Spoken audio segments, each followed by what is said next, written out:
Good morning, guys, and welcome back to the garden. If you're new here, hi, I'm Bree. I live in Kansas Zone 7A, and today I'm going to give you a tour of my backyard garden here in the month of September. Honestly, I think this is the most thriving September garden I've ever had. We had some really good summer weather where we really didn't get extremely hot, so things are still holding on and producing. There are some things, though, that are on their way out probably in the next week that have either completely produced at this point and they are starting to die back, or just things that have started to die because it's definitely the end of summer. But the summer garden this year was just one of the best I think I've ever had, and I'm really excited to show you everything that is still producing. So let's go ahead and just jump right in. So right here in the front of the garden, you might be able to see the super dead Goldie sunflower. This one's still kind of holding on, but these got really hit with rust.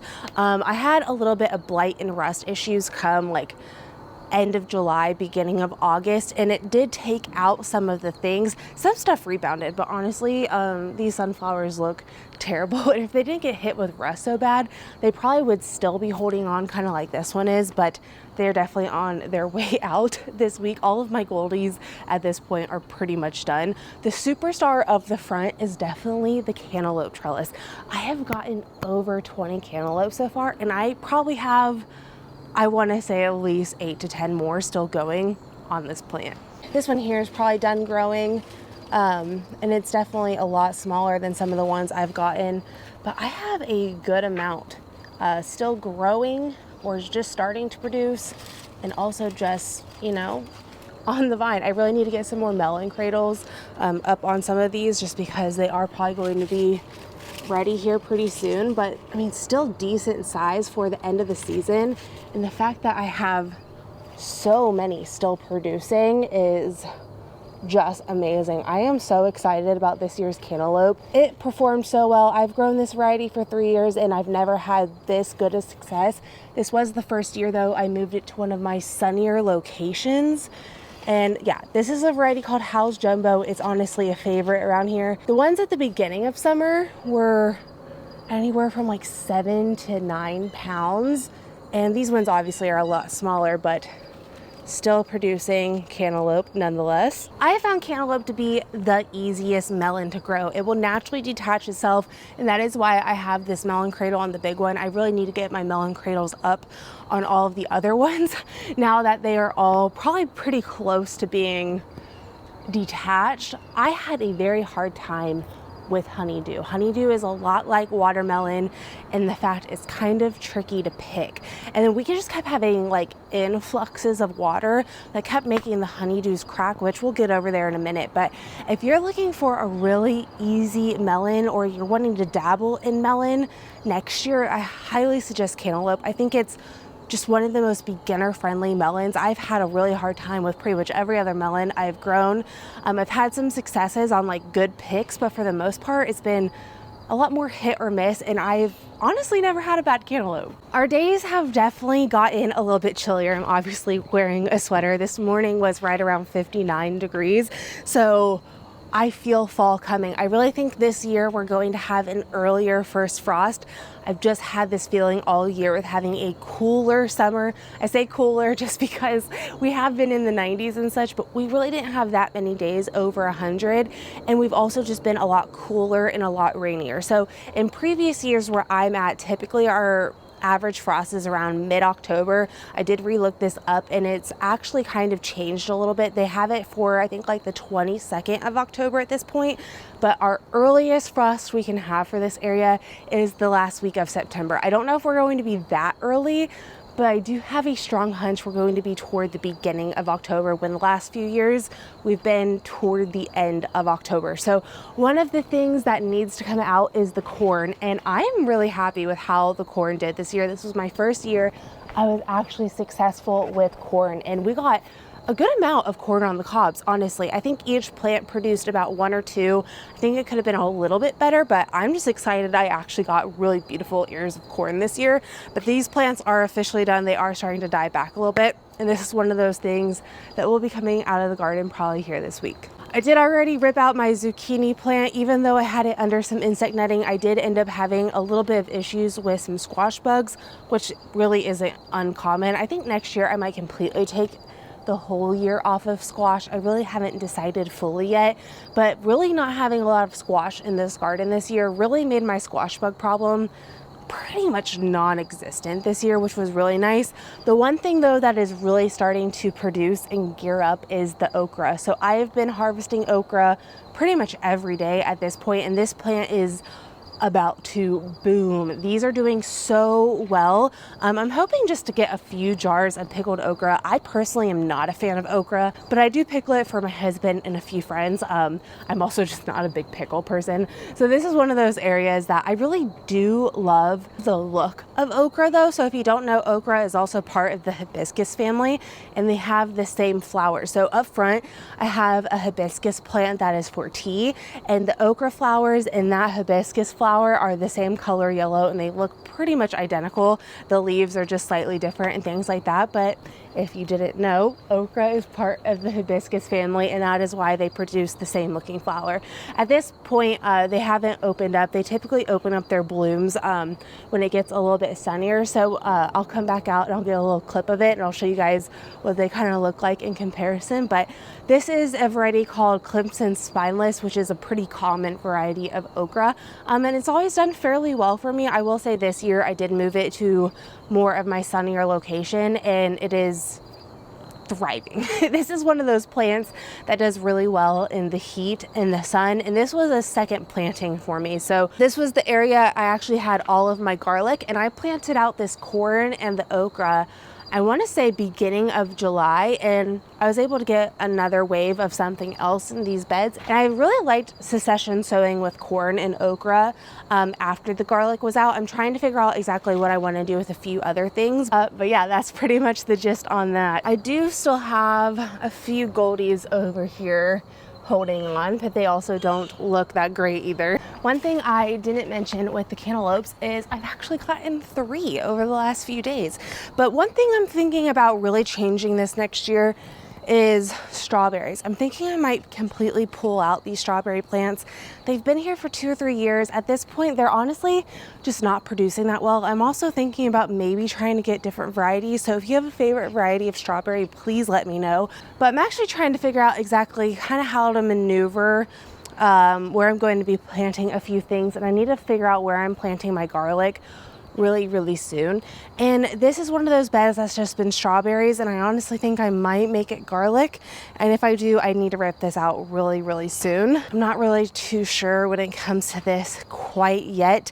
But I don't think the strawberries are pulling their weight. So I really think I might either take a break, get a different variety, or just completely move them. I still haven't really made that decision yet. Now, when it comes to some of my fall crops, I have definitely had an issue when it comes to the things I direct sowed. I had a bunch of rain in the month of August, and that caused a lot of my seedlings, the moment they sprouted up, to get ate by roly-polies. I had 3 separate waves of spinach over here that I'll show you that got all ate. And at this point, I don't know if it's too late to go ahead and plant more, but I do have a few lettuces over here, nothing crazy. I do have some carrots, definitely not the amount that I wanted. I did replant out some carrots, so there's some really small little sprouts throughout, like right there. But here is the honeydew trellis, and it is honestly a whole other level of trellis that I don't know if I've ever had. This is only 4 plants, and this is 6. The cantaloupe did not go as wild and crazy. I'm actually shocked that the honeydew is going absolutely wild. I am getting a lot more little melons on this plant as well, and you might be able to see I have, looks like 1 right there starting to grow again. Here, let's go in. And then I also have this guy here that's been growing really well. There's another one here. So I'm definitely going to get another wave of honeydew as well. Here's a few little small guys. Like, this plant is really starting to put on a decent amount of melons. Oh, there's another one. So hopefully I can get these ones picked a little bit better. Maybe we won't have as crazy of rain where all of these will start to crack on me like the other ones did, because you can see there is a lot of melons really starting to produce on this plant.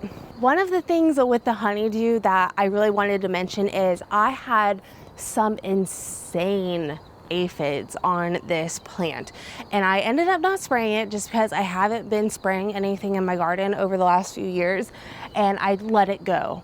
And I want to say about a week, maybe week and a half, 2 weeks after the aphids just went absolutely crazy on this plant, I had the most ladybugs I've ever seen in this garden going crazy. There's so much larva still on this plant and adult ladybugs that honestly I was just letting the populations kind of figure it out and let the ecosystem do its thing, and that has worked. If you just give nature a little bit of grace, to give it time to bring in those good populations, sometimes it really works in your favor. That is one thing I have really seen. There was a few different pockets of issues I had throughout this garden this year, and I just kind of let them be for a little bit to see what would happen, and pretty much the ladybugs and the lacewings took over. I will say I did release both of those years ago, but over the years the populations have just kept growing, and I really haven't had too much of an issue when it comes to pests. Obviously I do lose a few things here and there, but for the most part I was just so impressed on how many ladybugs were all over this plant. One thing you might be able to notice is how much better the tomatoes look. Honestly, I left these plants alone just to see what they would do, and you can see where all of that blight was that I showed you guys, and now the plants have just been regrowing and producing so many new flowers and so many tomatoes, and these are going just absolutely crazy. You can see some of the little tomatoes over here as well. So it really depends on where our frost is going to be this year. I might have a bunch of green tomatoes. I might be lucky and have just some more produced for me off of these plants, but these rebounded so well because we didn't have an extremely hot August. Last year, my July and August were so hot that once the blight hit the plants, they pretty much just got dead and crumbled up and turned brown. These ones did not look so hot. I want to say toward the end of July, maybe beginning of August, but like I said, they look so much greener and they completely rebounded. So I'm really hoping maybe I'll get some more tomatoes. This was the best tomato year I have honestly ever had, and I really think that just comes down to not having an extremely hot summer. One thing when it comes to tomatoes is these little yellow flowers that produce the tomatoes. If it's really, really hot, they really won't produce. They will fall off and they'll die, and you really won't get much off of your plants. So I am really, really impressed on how the tomatoes are doing this year. I really feel like this year compares to some of my first few years gardening when it comes to being a little bit cooler. And those first few years, I didn't have near as many plants and I got a good amount of tomatoes. This year though, I got so many tomato products. I was able to put back, honestly, probably a year's worth of salsa, if not really close. I think I have maybe, I want to say like 40 to 50 jars of crushed tomatoes. I also have made tomato sauce. And right now, since I'm only having a few tomatoes come in at a time, I am starting to freeze some in freezer bags just so I can do one last batch, maybe toward October. But one goal I had for myself this year was to put away the tomatoes as they came in and not to freeze my whole entire harvest. That got overwhelming at times, but I did it. And honestly, I'm just so excited with this year's tomato harvest that honestly, if I get no more tomatoes, I'm not going to be mad about it. I do get this question quite often, and I grew 3 different types of Romas. I have a variety called Inca Jewels, another one called Supremo, and then just your everyday traditional Roma. I have really loved all 3 this year. Honestly, I'm probably going to grow the Incas again. The Incas performed a lot like the Supremos in the fact they were a little bit shorter of a plant and they just produced so many beautiful big looking Romas. And then the Romas this year also did just as well. The Romas are definitely a bigger plant, so if you're looking for more of a compact variety that you can either put in a container or maybe fit a good amount of plants, I highly suggest the Inca or the Supremos. These are the Incas, and I have 4 plants of these right here. I did spread out the Supremos a little bit further apart, and I also have like a bunch of basil going to seed in between it, but all 3 of those are my favorite. I grow all paste varieties for the most part, just because I want to put back a lot more sauce and salsas and things like that. And your paste varieties are more meatier than your beefsteak varieties. I personally don't like a slicing tomato at all. If I'm going to slice a tomato for anything, it's going to be a Roma variety, just because I really just don't care for watery tomatoes. I know that's like something that people really do love, but I'm just not a fan of beefsteak tomatoes. I also have some cabbages. So they are starting to look a little bit more like cabbages at this point. I did start these ones, and I think going into next fall, whatever I plant out, I should probably just actually start them.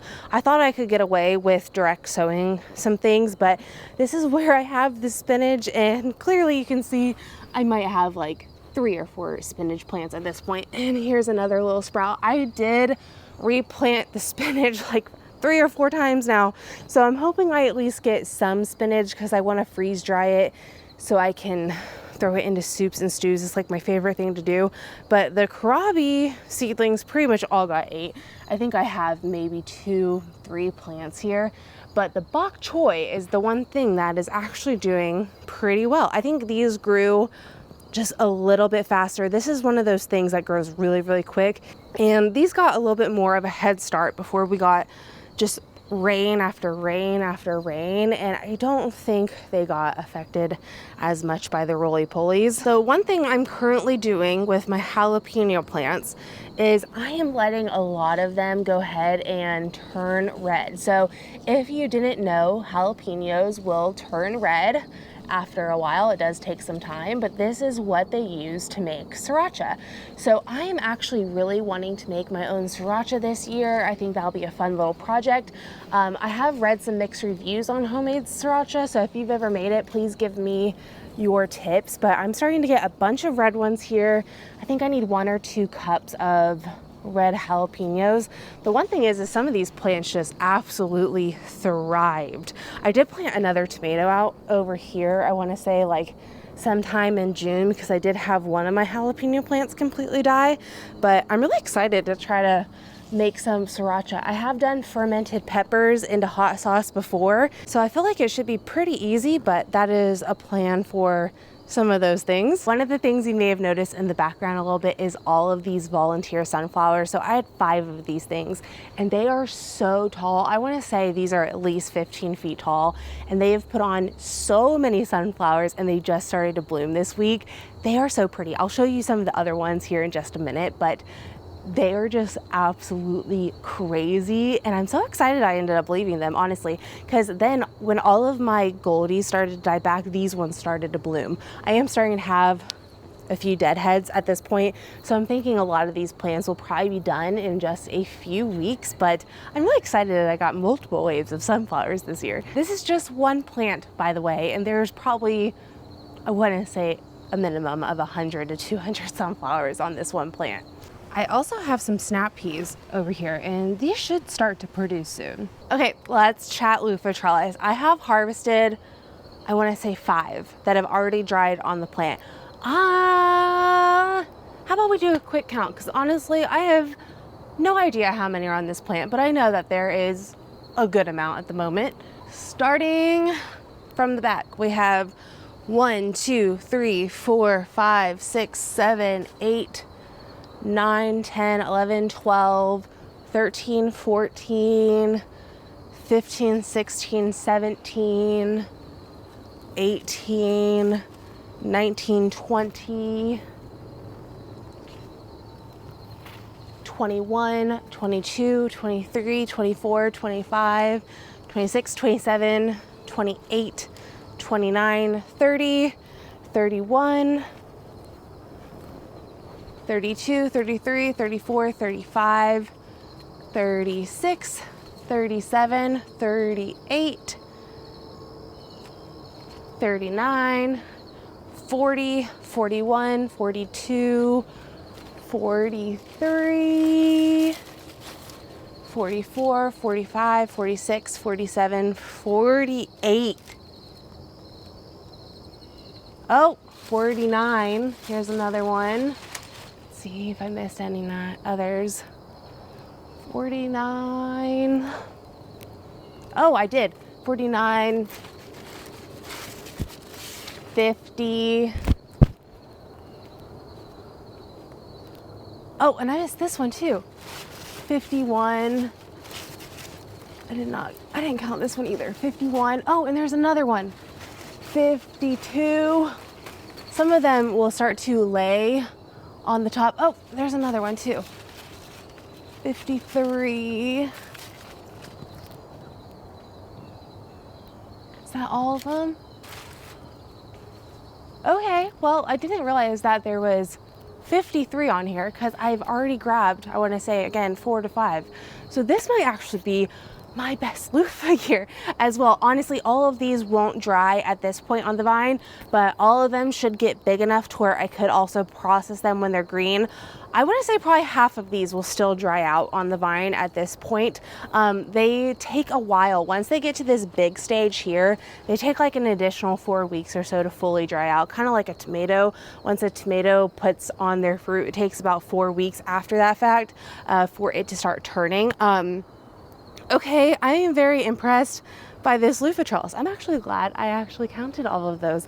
But this year, the loofah really took off. I did a really good job, not to toot my own horn or anything, but I was doing foliar feeds like crazy. I've pretty much backed off at this point, this late in the season. I don't think I fed anything after that first week of August.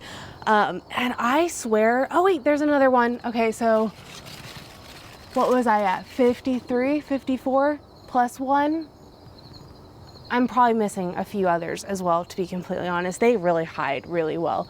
But yeah, doing those foliar feeds made this loofah just take off so fast. It was reaching the end of the 20-foot area like a whole month prior than it's ever have. So I have 2 plants here at the end, and I start these, I want to say roughly like 6 to 8 weeks before I plant them out. I plant out all of my stuff that first week of May, even though my last average frost is around mid-April. And for me, I do have to start them early. That is one thing I really advise when it comes to growing loofah. I get questions on loofah all the time, and honestly, I'm in 7A. I have a pretty good long growing season. These things just take a really, really long time to fully dry. So if you're wanting, oh, there's another one. Let's add that to the total.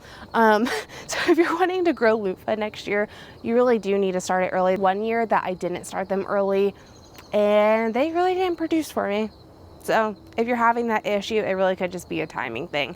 I also suggest putting it in one of your sunniest locations you have. The moment I moved my loofah from an area that got pretty decent sun to full sun, I noticed a huge difference. So yeah, you can see things are definitely going crazy in here. I definitely have some dead leaves I probably need to cut back at this point. So I did line all of this with green beans. So I do have some green bean plants still on here, and I will say they are starting to now produce again. I got my first like handful of beans again yesterday, and these plants, all the green bean plants pretty much were not doing too hot. Ooh, that's a good bean. Let me go ahead and pull that. They weren't doing too hot during that midsummer portion. Beans typically don't do well in the heat, but they did really well in the spring. And then once we started to cool off again, I started to get more flowers and things. So I should get a whole nother wave of beans coming off of this plant. You can see all the little babies starting to produce, but you can see some of the ones from summertime that they started to produce, and then they just shriveled up and died. I do have one melon plant over here as well, and this is my mystery melon. So I honestly don't know what type of melon this is. So my aunt went over to Greece, and there is this restaurant owner that gave her melon seeds, and when I tried to translate the Greek, it just said watermelon melon seeds, and from the look of it, it looks like a watermelon, but it has the webbing of a cantaloupe. So I honestly have no idea. I'm waiting for this one to be ready. It's looking like the tendril is starting to die back, so I might be able to harvest this pretty soon. I'm not seeing any other melons on this plant at the moment, so this might be the only one I get. So I'm really hoping it's something unique. I'm really excited about this. But if I jump back to Loofah real quick, so one thing I did, I want to say like 2 or 3 weeks ago at this point, was I actually took one off of the vine small and I tried it for the first time. I've gotten a million comments about eating loofah over the years, and I just have never done it. So I decided this year would be the year that I would try it, and it's so good. Honestly, it tastes just like a zucchini, and I think that is one of those reasons, another reason why I think I might just completely skip squash next year. I'm not quite sure.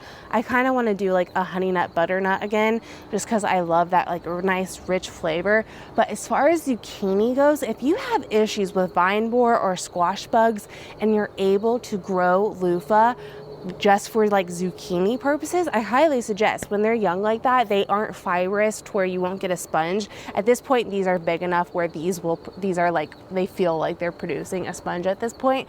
But when I tried it raw, it was almost cucumbery, not like a strong cucumber flavor, but kind of. But then when I cooked it down, it tasted pretty much just like a zucchini. So it's one of those things, I might actually harvest a few of them off and throw them on some kebabs this weekend or something. But I did want to mention that. Then I was actually really impressed on the flavor of them. Everyone's been telling me to do it for years. Oh, and here we are. Here's another loofah. Let's add that to the count. I'm telling you, they are really hard to see sometimes. So I'm not exactly sure on that number at this point. All I know is we're in the mid-50s. Somewhere in the mid-50s, and I've already harvested some. So what's up, darlings? Are we having fun? All of the girls at the moment are sitting on the bench, which is really funny. Hi, honeys. Hi, good morning. So this sunflower here is probably my favorite, just because it is leaning and it is wild. I ended up putting a T-post right here just because nothing was strong enough to hold this plant. If I lift it up, it's pretty tall. It's going into the full trellis. And I don't even know if you're gonna be able to like fully see. It looks like the trellis is really grabbing onto this at this point. But I call this the leaning sunflower of Ellis, kind of like the leaning tower of Pisa. And yeah, this is just super fun. I just love how wild and crazy all of these sunflowers are this year. And the fact that I didn't plant a single one of these is just really, really cool. But over here, I have a bunch of my broccoli. I planted all of my broccoli in this space. I believe I have like 35-ish broccolis going, and they all look really, really good. I did have a few cabbage moss, put some holes in a few, but honestly, these look so good that I should get a full second wave of broccoli. And speaking of cabbage moss, here's one. I can always tell if it's more holy. There's probably a cabbage moth caterpillar. Here you go, girls. Good job. So I probably do need to go through and double check some of these plants, but for the most part, all of the broccoli is doing really, really good. I do have some kale mixed in as well. This is the hibiscus I have at the front, way over there, and that one's actually producing. I think these ones over here might just be getting a little too shaded. I think I might get something off of them, but they really haven't produced too much for me yet.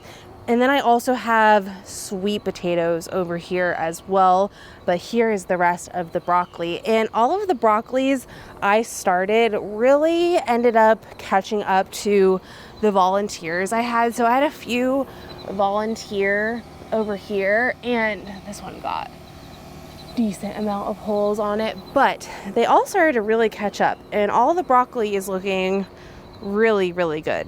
I have another volunteer right here, but this is a variety called the Bell Star, the broccoli is. And then all of the sweet potatoes are slips that I grew from store-bought potatoes. And honestly, they look like they're doing really, really good. This is something that I will be harvesting probably toward the beginning of October, once that first frost is on its way. I will say aesthetically, they didn't really do what I really wanted them to do. I was thinking I really wanted to have like the sweet potato vines go up the A-frame trellis, which didn't really happen, but it's still really nice and really pretty. I am starting to have some leaves die back on that, but I'm really excited to see what we get for sweet potatoes this year. But another volunteer sunny. They are so pretty. I need to harvest some of these and like make a cute little bouquet. This is a pretty good shot of being able to see all the sunflowers. I have the really, really big plant back here. There's another one in this back corner. Then we got the big one, this one. Then I also have this one here, but this one's just now starting to bloom. We have all of the peppers, which the peppers have done pretty well over here considering this is an area that does shade just a little bit. I haven't had much sun scald problems though this year when it comes to the peppers. So I actually really like this area for the peppers. I have cayennes, serranos, banana peppers. I do have some bell peppers over here as well. And then I have my paprika variety called the Hungarian Magyar. I also have another variety of poblanos. So let me pull one here. This is a variety I have not been super hyped about. I was really wanting bigger poblanos than this, and it might be one of those things like maybe I'll use it to can like green chilies or something, but honestly, I wasn't too thrilled with this variety at all. I don't know the exact variety of it. I'll have to re-look it up. But for the most part, I'm just a little disappointed. And I wasn't really disappointed with many things this season, but this is one of those I was really, really hyped about. And they're just these small little poblanos. So I'll probably end up putting them into like a powder or something from the freeze dryer. But yeah, not too excited about these ones. I do want to talk about the Snapdragons. So the Snapdragons, now that it's cooled down, they are really starting to get taller and produce more flowers. This is one of those things that I planted really early. I planted these before my last average frost, and they have been producing all summer long. They still look beautiful. The plants are still really green, and this was a new flower for me this year. I've never grown Snapdragons before.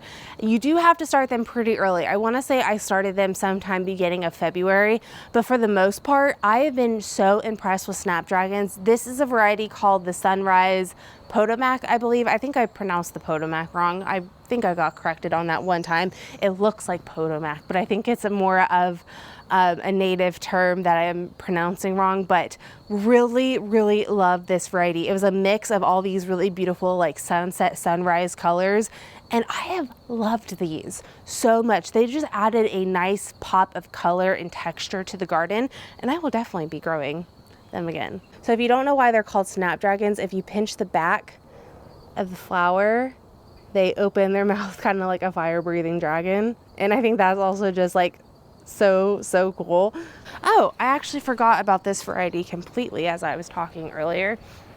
So this is a variety called lunchbox snacking pepper, and I got a mix, but I ended up apparently planting all orange ones. So this is like the variety mix that you find at the grocery store that are red, yellow, and orange. It's like a small snacking bell pepper. These have produced so well for me. You can see all of the green ones still on the plants at the moment. I really, really liked these. So if you have young kids or if you're someone that likes to snack on peppers, highly suggest this. I do have a ton of herbs still going strong: sage, rosemary, peppermint, and oregano. I harvested a bunch of oregano yesterday. This is some echinacea that will end up blooming next year. So I'm really excited to have a few plants of echinacea up here. This lavender variety also did really well for me this year. This is a first bloom lavender called Elegance. I did just harvest a ton of this yesterday as well. And my zinnias are still holding on strong. Same with some of the cosmos. Honestly, I think this plant's on its way out. Cosmos, you have to deadhead so often if you want them to keep blooming, but I really loved this variety. I love the pop of bright orange. This was a variety called Bright Lights, and I will definitely be growing this again as well. One of the other areas I have over here is some direct sowing I did when it comes to some fall stuff. So I have some radishes, some beets, and then I also have some green onions over here as well. They are still kind of tiny at the moment, but I have this little patch. There are a few areas I need to thin out at this point. Over here past the chicken coop, I almost forgot to show you guys. I have this cute little zinnia patch that I just threw a bunch of zinnia seeds that I have saved and that I had, and it's actually doing pretty well. I love this one so much that I will probably save some of these seeds, but yeah, it's a nice little zinnia patch popping up. There was some like dill seeds and stuff that ended up popping up, but I also have my elderberry plant over here as well. This is called Instant Karma, and it's grown quite a bit. I didn't get that many berries off of it this year, but hopefully next year I do. I always forget to mention I have this elderberry plant as well, and this one's called Black Lace. And that is the garden in September, guys. Honestly, I am not ready to say goodbye to this garden this year. It has been such an amazing gardening year, and I have loved every moment of it. And I always have a hard time with the transition into fall, and I know we are probably in our last 5 to 7 weeks, give or take, maybe 4 weeks of this garden, and I'm not ready to say goodbye, to say the least. When the garden is really just thriving like this, it's really hard to know that very shortly it will all be gone. But I'm really excited to show you guys everything today and kind of talk about the things that I've done pretty well, things that haven't done so well, and the things that have been thriving. We will see what the beginning of October looks like. Maybe we'll have one more garden tour for the year, but I think that is going to conclude everything for the September garden tour today. Thank you guys so much for being here, and I will see you all in the next one. Bye.